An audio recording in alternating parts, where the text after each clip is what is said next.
সুপ্রভাত। আজ হচ্ছে 25শে জুলাই আর it's a beautiful morning in Manali. কিন্তু পরে উঠে জানতে পারলাম রাতটা কিন্তু খুব একটা বিউটিফুল ছিল না। আমি কালকে রাত্রিরে মোটামুটি 12:30 একটা নাগাদ ঘুমিয়ে পড়ি। তখনও অবধি ঝিরিঝিরি বৃষ্টি পড়ছিল, বাট তারপরে কিছু হয় সেটা আজকে সকালে উঠে দীপ ভাই, রকি ভাইদের থেকে জানতে পারি। আপনাদেরকে বলি, ব্যাপারটা দেখাই, তারপরে বলি। এই হচ্ছে রকিজ, অ্যান্ড এই যে ভিউটা আপনারা দেখতে পান, এই পাহাড় থেকে নেবে এই যে রাস্তাটা দেখা যায় না, এটা হচ্ছে লে মানালি হাইওয়ে। ঠিক আছে, এই রাস্তাটা, এই এই যে রাস্তাটা দেখতে পাচ্ছেন, এটা লে মানালি হাইওয়ে, মানে লে অবধি কানেক্টেড। এই রাস্তা দিয়ে এই লোকস্পিতি যায়, ঠিক আছে, অ্যান্ড রোতাং বগেরা সব এই রাস্তা দিয়েই। তো এইখানে ভালো করে খেয়াল করুন, পুরো বালি বালি বালি বালি হয়ে গেছে, দেখতে পাচ্ছেন রাস্তার ধার অবধি।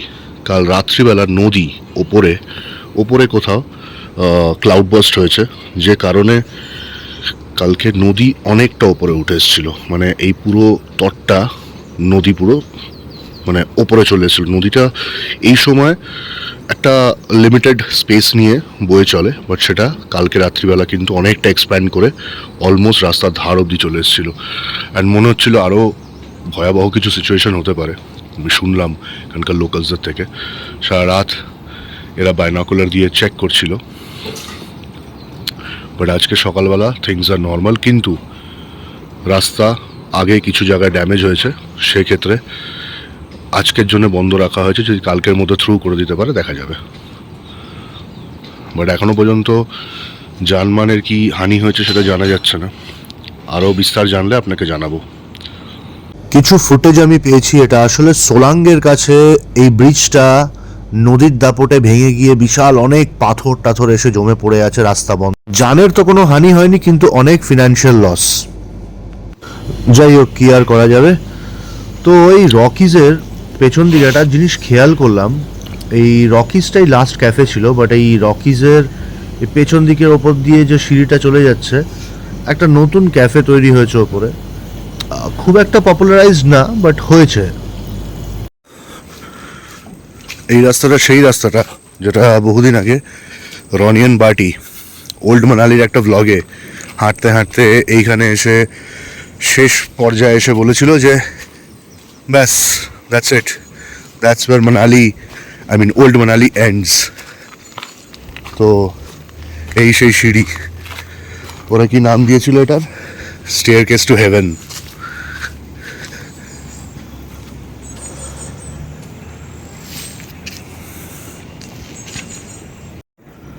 ওপর থেকে দেখলে বোঝা যায় এই রকিজটা কতটা ডিফিকাল্ট টেরেনে তৈরি করা হয়েছে, বাট দাঁড়িয়ে আছে and living well heartedly.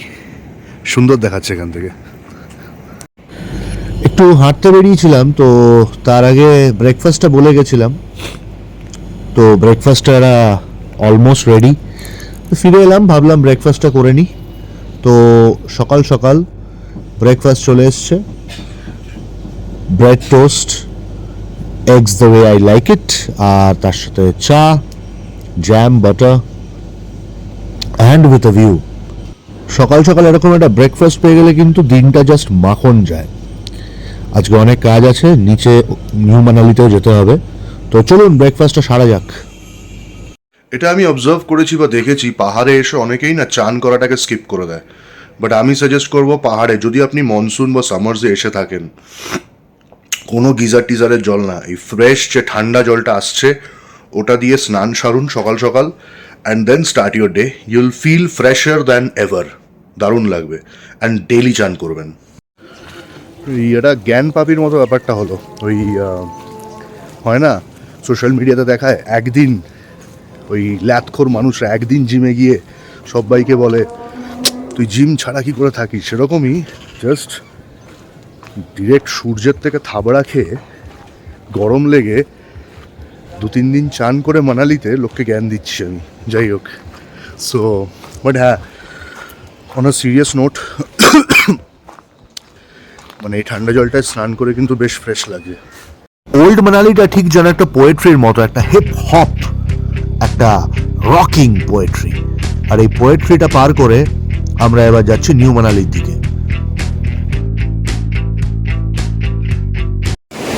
Currently new Manali যাওয়ার রাস্তায় যেই ব্রিজটা, ওল্ড মানালি শেষ হওয়ার পরে যে ব্রিজটা ক্রস করে আপনি নিউ মানালির দিকে যাবেন, সেই ব্রিজটার নিচে মানালসু নদীটা দেখে না আমি আর এগোতে পারলাম না। আমি দাঁড়িয়ে গেলাম কিছুক্ষণ, ভাবলাম কিছুটা সময় কাটিয়ে যাই। মানে বর্ষা হচ্ছে কিন্তু নদীর রং দেখেছেন, মটমেলা না কিন্তু পুরো প্রপার ব্লু, টার্কোয়াইজ ব্লু, যেটাকে বলে না মানে রিভারের কালার, অ্যাকচুয়াল অরিজিনাল কালার, সেটা দেখা যাচ্ছে মনসুনে, ভাবা যায়। আর মারাত্মক স্রোত নদীর, এখন মোটামুটি নদীতে ভালোই জল আছে। একবার দেখাই আপনাদের। ওপরে মানালসু নালা থেকে তৈরি হচ্ছে, আর এ কিন্তু কিছুটা এগিয়েই মানালির পরেই বিয়াস নদীতে মিশে যাবে।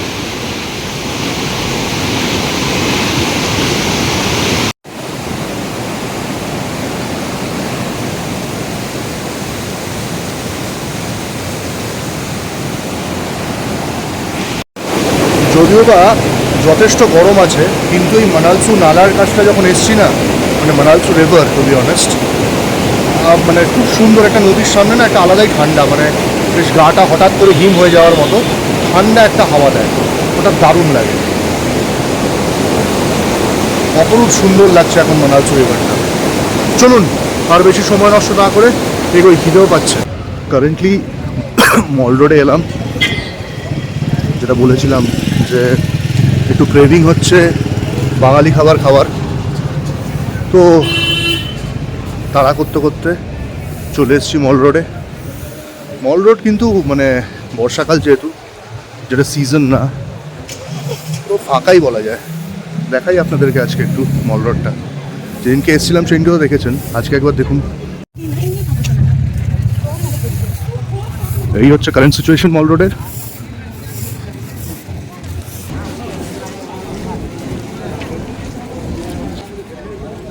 আর এই হলো সেই ইয়াক হোটেল যেখানে আমি এপ্রিল মাসে ফ্যামিলিকে নিয়ে এসেছিলাম।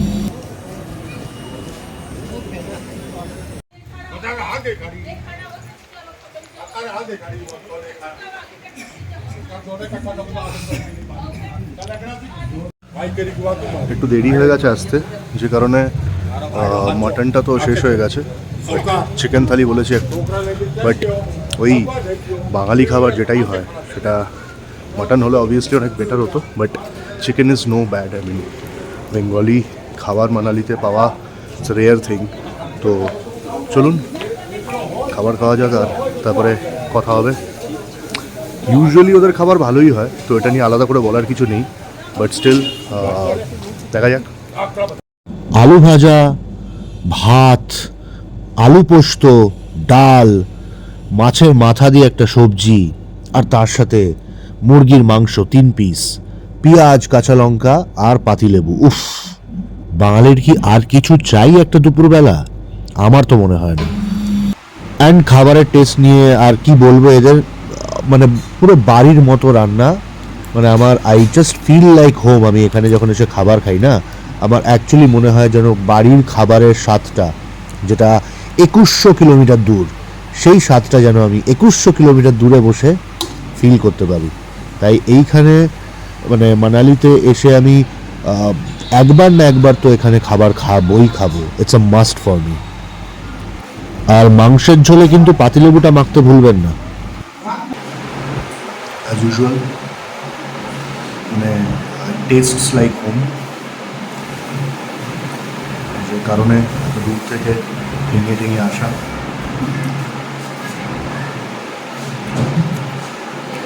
আর কথা বলতে গেলে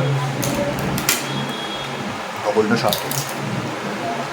খাবার ইজ মানে এক্স্যাক্টলি যেটা বলছিলাম আপনাদেরকে কালকে, যে সে আপনি যতই ওয়েস্টার্ন ইনফ্লুয়েন্স নিয়ে নিন, বাঙালি যদি বাইরে বাঙালি খাবার পায়,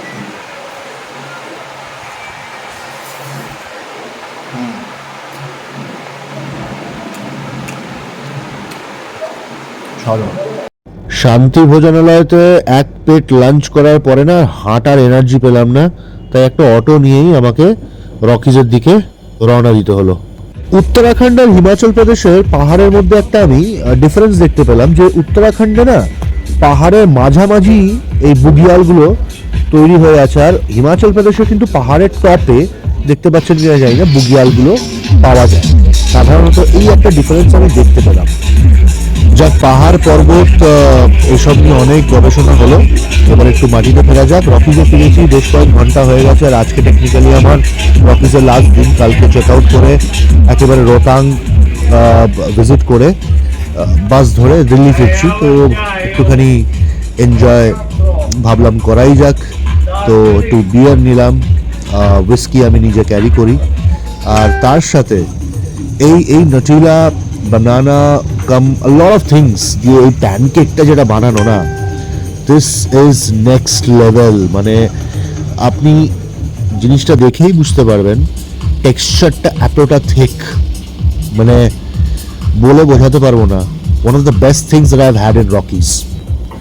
জিনিসটা খাওয়ার পরে না, যেই আপনি এটা মুখে দেবেন, এই মুখে যে মানে একটা অসাধারণ ফ্লেভারের মানে একটা বম ব্লাস্ট হবে মুখের ভেতরে।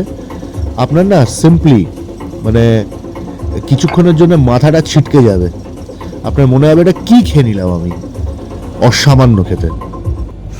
ধীরে ধীরে দুপুর থেকে বিকেল গড়িয়ে সন্ধে হতে লাগলো, আর সেদিনকে সন্ধ্যেবেলাটা তেমন ওই আড্ডা টাড্ডা মারা ছাড়া আর এছাড়া বেশি কিছু করা হয়নি, তাই কন্টেন্টে আর তেমন কিছু দেখানোর নেই। বাট এই দিনটা আজকে শেষ করছি এখানেই। লাইক আর শেয়ার নিশ্চয়ই করবেন। সুস্থ থাকবেন, ভালো থাকবেন।